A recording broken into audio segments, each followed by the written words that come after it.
Hello, everyone. Wow.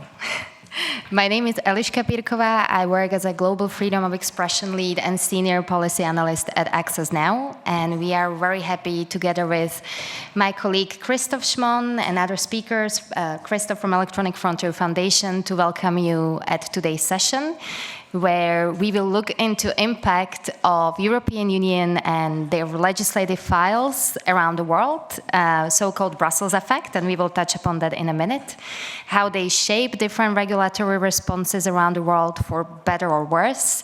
And we will place particular emphasis around platform accountability, content governance, and so you all know that it will be mostly about the Digital Services Act, even though we know that Brussels effect is typical for many other regulations adopted by the European Union. So we are starting 10 minutes later, just to gather enough crowd in the room, and we will see whether we can compensate for those 10 minutes throughout the session. And first, I'm joined by this fantastic lineup of panelists today. So we will have a first 30 minutes of introductory remarks from experts who see and work on impact of the European Union across the world, either within their specific regions or having more or better international overview. And before I will move to them and introduce them, just to maybe give you a little bit of background. So as I said, we will discuss the Brussels effect, the term and the doctrine that was developed by Anu Bradford. Many of you might be familiar with that term. She herself recognizes or distinguishes between Brussels effect de jure and Brussels effect de facto. De facto one is something that was widely observed and researched. That's when private companies actually disseminate these European standards across the world through adjusting their content governance policies or terms and conditions in order to hit the highest required denominator and, of course, accept the risk of the liability. And we also look, maybe even more today, into Brussels effect de jure. So how legislators are getting inspired by EU regulatory responses to different phenomena, how they answer to the need to regulate big tech and establish more accountability around big tech. And with that, I will now turn to my panelists, and I will start with Iverna McGovern, who actually represents the UN Human Rights Commissioner Office today. And Iverna is not new to digital rights policy. She was previously leading the EU team of Center for Democracy and Technology, and we've been cooperating for many years on the topics around platform accountability and content governance. And I would start with a question around what we are seeing now in the world. So we see states adopting more restrictive approach to systemic non-compliance by platforms. There are several examples that we could flag, and we will touch upon that with other panelists, for instance, banning X in Brazil, or what we saw happening to Telegram CEO in France. If you could provide us with sort of overview of what you'd see from the human rights perspective in the context of platform accountability, what are those major trends and maybe worrisome developments, that would be great. Thank you, Eliška. Congratulations to EDRi and all partners on organising a fantastic event today. The Office of High Commissioner for Human Rights is deeply grateful for the opportunity to speak and join you all today. And I have to say, it's very intimidating to speak to a room of such deep experts on this topic as well. Today, I just wanted to cover a few themes, indeed, regarding this question of international trends, based on the work of our office as well. I wanted to look a little bit about, to have a quick look at the Digital Services Act at a top level, to say, what we really welcomed and what might be a challenge in other jurisdictions, to zoom out a little bit and talk about what the Office of High Commissioner is indeed seeing globally as troublesome trends that we need to work at, to talk about the current context, in particular about civic space, which I think is very pertinent to discussions around content moderation and governance, and finally, just to talk about shifting regulatory patterns, so a little bit some of the points that we said. I want to just take a very brief moment I guess, as a human rights lawyer, the word sovereignty evokes certain reactions from me. And what I mean by that is in my many years of working on human rights, unfortunately, as legitimate, of course, as state sovereignty is, it's often evoked by states when they're perhaps not doing their best job at implementing human rights. So when I saw the title of tech sovereignty, that made me of the new European Commission, it also gave me some of those reflections. And whilst I know, of course, that the intention for the European Commission is a positive one to think about how to protect our values on the world stage, I think it's just worth that reflection to say that obviously sovereignty is very legitimate. It's, the core of how we govern. And at the same time, the UN Charter, the EU treaties, all of our national constitutions, they start with the point, we the people, because the legitimacy of sovereignty stems from your ability to protect the rights and carry that role of the executive responsibly. So I think it would be nice that we use that definition when we talk about things like tech sovereignty to say, indeed, tech sovereignty means legitimacy about how we do that in line with human rights and values. Talking a little bit about the Digital Services Act itself, obviously a lot of colleagues in the room know a lot more than I do about the implementation, but I remember at the time of its adaptation and at the time during the negotiations, the then UN High Commissioner for Human Rights, Michelle Bachelet, wrote to EU leaders on this point. The DSA definitely brought some clear positive steps and it brought unprecedented obligatory transparency in a context where we did have, unfortunately, the failure of voluntary measures by companies for a long time to have meaningful accountability. There's a clear prohibition, which is a very important norm on general monitoring, one that I think is important that it's there in writing. It's a notice and action framework rather than notice and takedown that includes procedural safeguards. Researcher access to data, something that civil society had been asking for many, many years, is also included. And also really, like I said, had this clear obligations on companies. And at the same time, there are elements of the Digital Services Act, and I'm summarising here, this list is not exhaustive, but there are questions, for example, of the fact that law enforcement can be designated as trusted flaggers. And we need to see that in a context of maybe in a country where the work of human rights defenders or even humanitarian workers might be criminalised. How might that play out if law enforcement is a trusted flagger and can skip the safeguards present elsewhere in the text? We've also seen that codes on disinformation and other types of speech have now been formally linked to the DSA.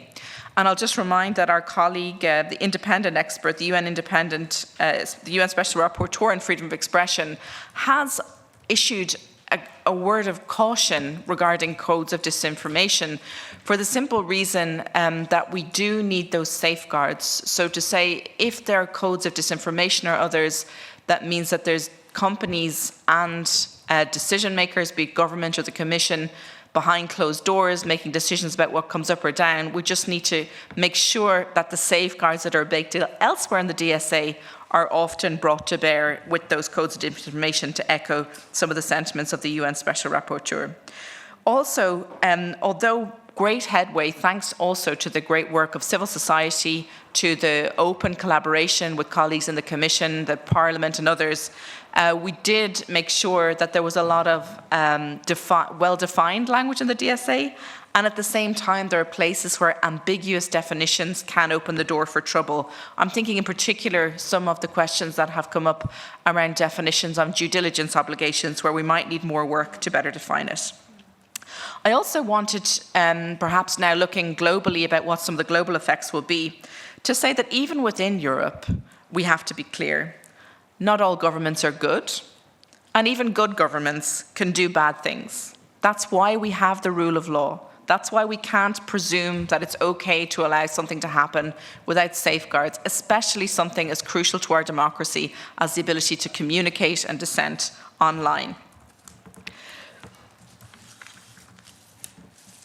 Zooming out internationally, and you'd asked about the trends, I think there's two groups, a bundle together of trends I would just like to briefly comment on. One already came up a little bit in the DSA, but not as much, but we're seeing really a trend of poorly defined laws regarding taking down content. So this comes in many forms. It comes in harmful content, fake news, disinformation, and other ways. And the challenge, of course, is that none of these types of content have a clear legal definition, and they can be open. So ambiguous definitions can often be a problem, as we're seeing different versions of this regulation worldwide. Outsourcing regulatory functions to companies, this can also be a problem. If you make, a company is not either best placed nor from a rights perspective should be placed to make crucial decisions, for example, on the legality of speech. Obviously, there's a difference between what would be permissible with their own standards, but we need to be really clear on those crucial rule of law questions, such as the legality of speech. Also, overemphasis of takedowns coupled with realistic takedown times has been something we've seen again and again in different jurisdictions. And over-reliance of AI. As we know, AI can really fail when it comes to different languages or different contexts. That's a little bit on some of the global trends we've seen, but maybe just for a moment, I think the context, as I mentioned, is extremely important.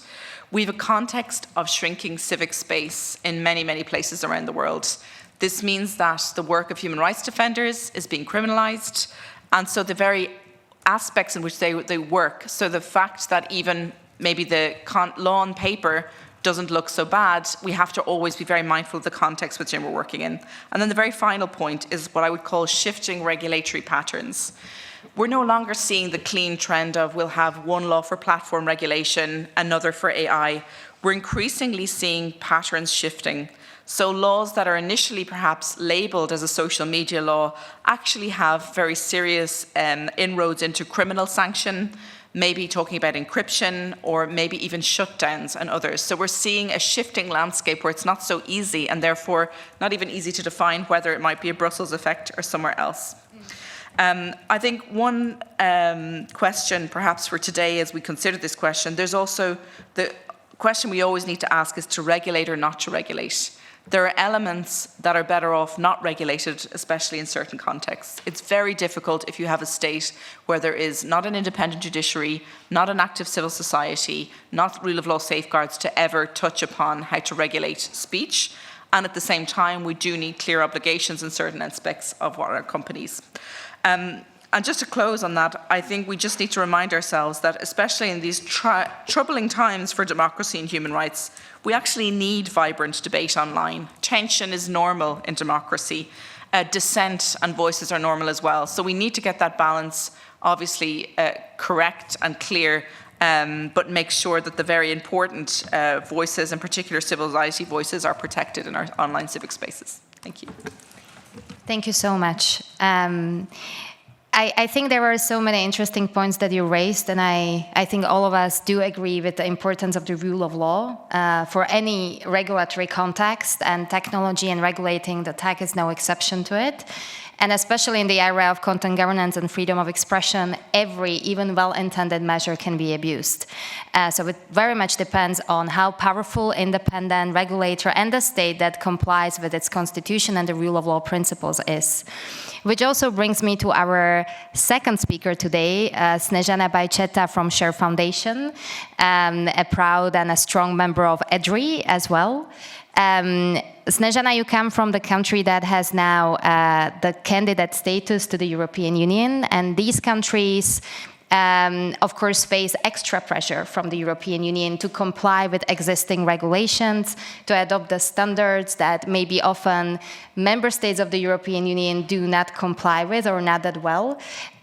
So my question for you would be, what do you see in your everyday work in Western Balkans around platform accountability?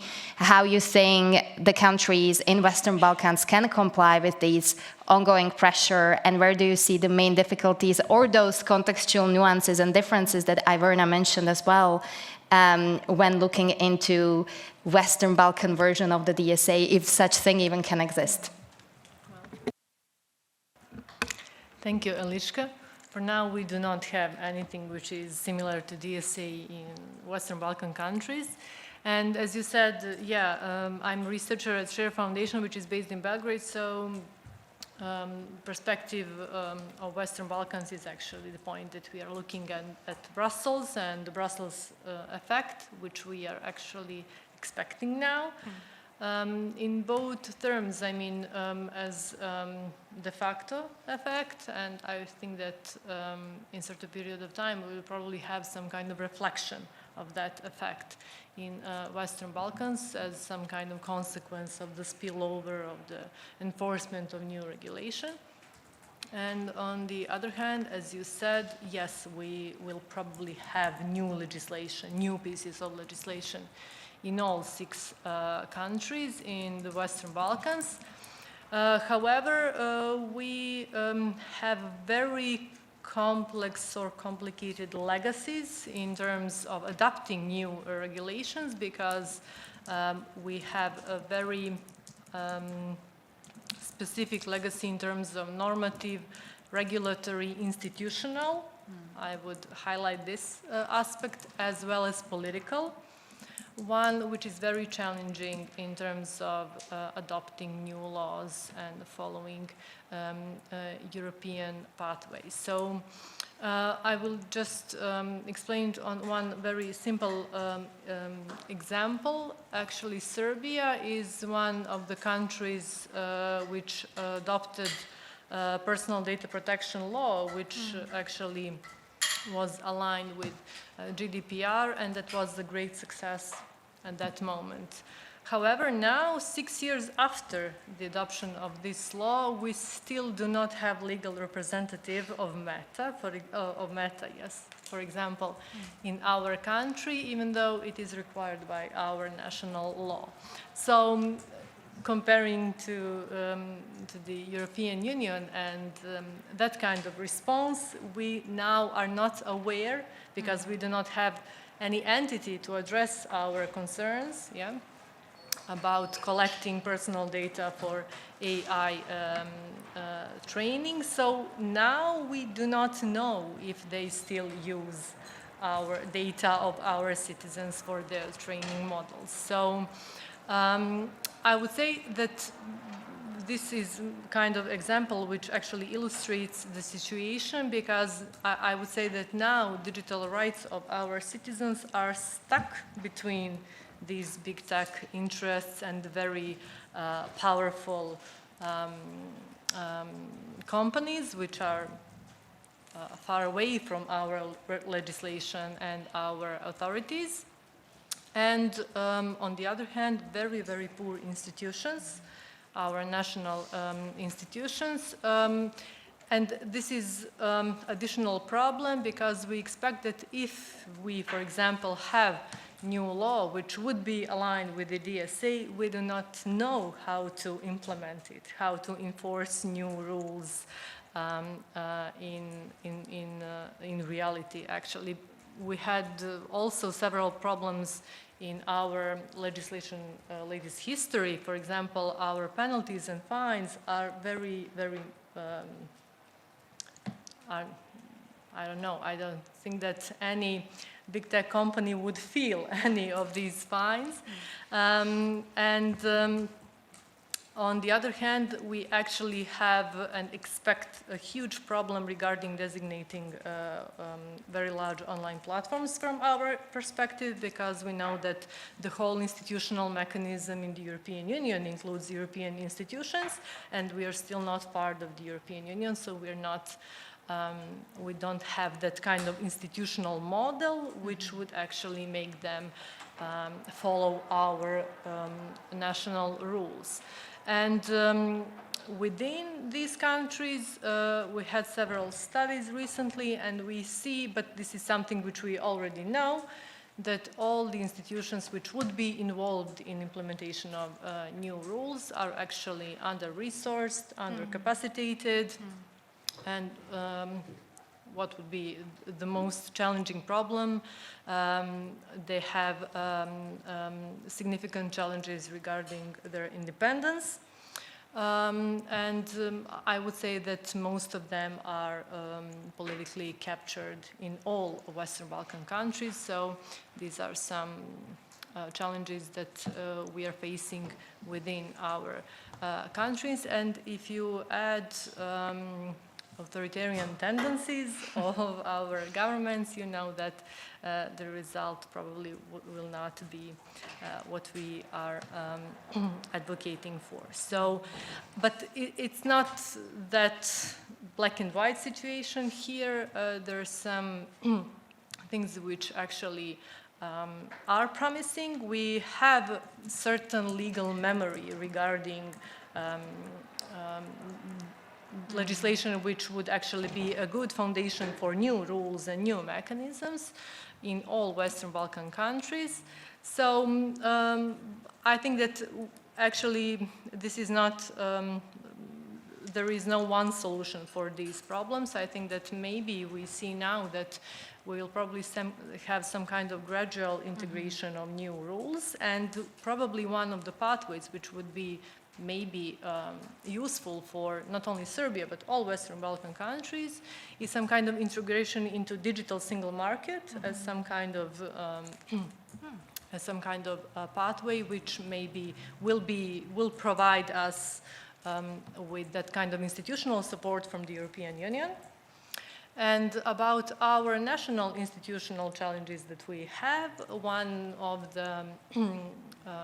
ways that can also be useful in this situation would be maybe integrating several institutions for different kind of systemic risks in digital environment. So one institution for not only DSA or law which would be related to DSA, but all these new pieces of legislation which would regulate digital markets, AI, and so on. So these are some topics that we are discussing now, how to create some kind of model which could actually provide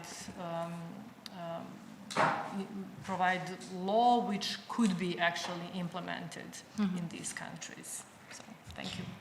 Thank you. And I think a number of us in the room share the concerns about the independence of regulator, which is the issue that is definitely prevalent in a number of member states as well, that already are enforcing the Digital Services Act. And it's definitely good to get the sort of wake-up call. We can name those human rights issues with the enforcement of these existing regulations, but hearing directly like a first-hand experience from countries that are actually facing that reality and are somehow pushed or nudged into adopting similar type of legislation, these challenges are real. It's not only some textbook example. And by the way, Share Foundation have recently published excellent report not only on the DSA but also AI Act and DMA, Digital Market Act, where they actually compare these existing legislations to the reality in Western Balkans. So go and check it out on their website. It's already public, right? Yeah. Thank you so much for that. And I now move on the other side of the world, and we are joined today also by Bruna Santos from Digital Action, Global Campaign Manager. And Bruna, you come from Brazil, and Brazil was everywhere making headlines around the world in connection to platform accountability. All of you know that the Supreme Court in Brazil decided to ban X for systemic non-compliance. That was, of course, quite precedential decision because we have country we could claim democratic. They have an independent judicial system in place. So from the human rights perspective, it would tick many boxes. And yet, we all usually advocate that blocking platforms, or especially without appropriate safeguards that are defined by international human rights law, it's never proportionate. How do you see impact of the DSA? Let's put it more in the LATAM context, given that we know that European Commission does provide certain consultancies and advices to local regulators precisely around those laws regulating platforms. Thanks, Eliska, and let's go somewhere warmer, right? Right now, just to start a little bit. But just on the presentation bit, just to flag that I'm also here representing the Global Coalition for Tech Justice, which is the movement that Digital Action is helping steer. And that is a coalition of over 240 members, mostly from the global majority, and looking at the global majority for discussions on tech accountability. So definitely huge shoes to fill, but also hopefully I can highlight some of the points here from the coalition. Starting with the ban, I really like to frame the X ban as kind of an issue when a platform systematically refuses to comply with domestic regulation and court orders issued by the judiciary in a country where they operate, right? It's not new for anyone that Brazil has one legal framework that applies to the situation, that is the Marco Civil da Internet, but the civil rights framework for the internet has been seen as somehow weak over the years, right? Because it just addresses platforms in a similar way as the US regulation, but still allows for a certain level of liability, but not more than the lack of compliance for court orders and so on. And that's the basis under which the Supreme Court has gone against X, right? And in this case, ever since 2019, we have seen a far more activist Supreme Court in that sense that has been creating new investigations on some things such as disinformation and misinformation, digital militias, anti-democratic acts, and the last one was regarding the leaking of personal data from like federal police members by some far-right activists and some Bolsonaro supporters, right? A lot of what's going on in Brazil right now also relates to the democratic backsliding that took place right before Lula's new term, right? And it also still relates to how much power and how much space was given to far-right activists in that sense, and how much of the public conversation they took over. And all of that happened in a space where Brazil was discussing an update to the legal framework under the name of the fake news draft bill, my favorite bill in history, because it was personally, I mean, it was literally my breakfast, lunch, and dinner thing that I used to do every day. But it's also fair to say that a lot of those investigations and a lot of those inquiries, and especially Musk's activities in challenging the Supreme Court, have all fed into somehow the big tech lobbying that was taking place at the time, and was used to not just enhance the movement against new regulation, but also to strengthen some of the far-right activists and so on. Like, it was really interesting to see how in every single cabinet in certain days of votings and so on, like, it was not just X, but it was like Meta, also TikTok, and all of the big lobbyists, they were everywhere advocating for principles similar to the DSA, but also knowing that a lot of the things that we talk about, risk assessments, transparency reporting, and so on, they don't necessarily apply to Brazilian legislation because they need some adaptation and so on. So these are some of the things that are relevant in this case. But just going back briefly to Musk's case, I also think it's relevant to highlight this as some sort of an example of the de facto side of the Brussels effect, right? Because it's really interesting how they have been challenging in a public way. They have been refusing to participate in the legal proceedings. They have been missing deadlines and missing all of the tools, the legal tools that are provided to X, and have also removed their legal representative from the country, right? So this here, it is, to some extent, about the lack of proportionality in a measure like that. I won't be crazy to say that it's fair, that's fair to ban VPNs or to imply to put some fines on VPNs. But at the same time, we're also looking at someone who very strategically challenged publicly just the legal system in the country, but also used its platform to kind of incite more doubt and to incite more questions about the way things are being done, right? And if you look at his platform nowadays, it's not just a bromance with Milei, it's also a bromance with Meloni, with Bolsonaro, and, you know, some of those leaders around the globe. And it's really interesting to see how X has been choosing to comply with, like, let's say, India requirements and far more autocratic other places of the world, and is using this space to challenge what is the biggest market for X and many of those platforms in Latin America, right?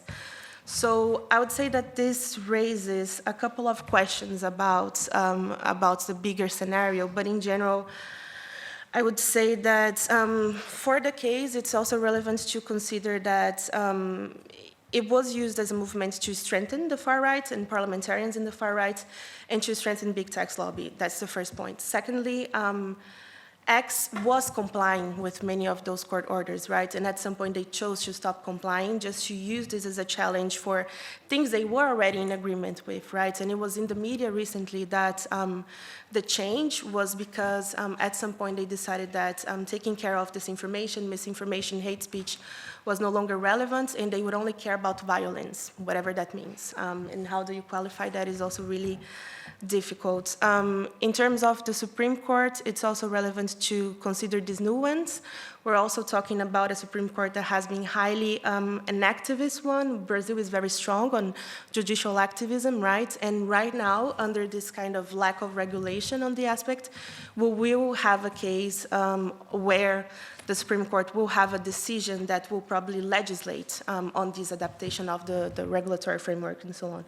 But just to wrap up, I would say that looking at the bigger picture, it's also important to have a look at the EU with a key role in this conversation, right? And speaking about the longer term Brussels effect over jurisdictions and so on, it would be very important to see, or interesting to see, the EU not just advocating for the adoption of pieces of legislations that get out of here, but also to discuss some sort of a digital strategy policy that dedicates itself exclusively to discussing digital markets and social media platforms and so on with a very specific focus, right? And also to talk about these regulations in terms of principles as opposed to the blind adoption of what's written in there. And last but not least, big tech lobby, as highlighted by some other panelists as well, has also been responsible for advocating for the adoption of the DSA, right, in its language. But we know very well that they also are aware that some of these things are not translatable and cannot be applicable to many jurisdictions. So in order to avoid giving more power to big tech companies, we need to be able for the EU to integrate the digital dimension to its current policies and also areas of focus. And it would be really good to have some sort of an ongoing conversation with civil society, not just here, but part of the global majority, and also some integration of values like equity and fairness in this conversation. So I'll stop here, and thanks for sorry for going over time. No worries, thank you so much. And indeed, I think that you highlighted the issue of the corporate capture and how sometimes platforms intentionally tangle in regulators into these ongoing legislative debates that they know that those have that end, and it kind of distract the regulators from the core issues. So thank you so much for bringing that up. And with that, we are not going to open the floor for Q&A this time because we have a special treat for you. And I will pass over to International Policy Director at Electronic Frontier Foundation, Christoph Schmon, who will take over and introduce the surprise. Moving on to the fun part. Thank you, Alicia, and thanks to all our speakers for a truly inspiring conversation. Now, if you take a look around, then some of you will notice these very nice papers that are, in a yellow wrapper. There's a bit of a mystery there, but I promise it's all part of the plan. Each of those papers are containing a unique scenario, printed in very poor quality. We tried handwriting, but the group majority was not convinced that it would be more readable. So unique scenarios, unique prompts designed to let us dive deeper into the topics that we've just discussed, especially around the DSA and the Brussels effect. So these prompts are meant now to encourage a conversation with all of you and help us to think more deeply about some of the issues and how those issues unfold in a global context. So here's how it works. We will now break into small groups, and each group will take one of these papers. Could you perhaps lift one of those papers and just show around how they look like? Yay. Fantastic. You will then have, let's say, 25 minutes max to discuss the questions or scenarios on your paper. We really would like to have an engaging conversation, so please be sure to appoint a reporter in your group, so someone who's going to summarize your discussion and present it back once the time is up. And to keep things lively, I think that the panelists will also join the discussions.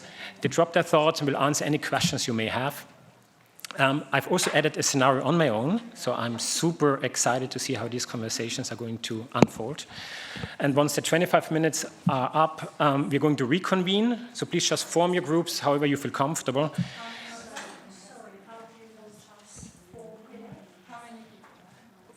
Well, I'm not sure.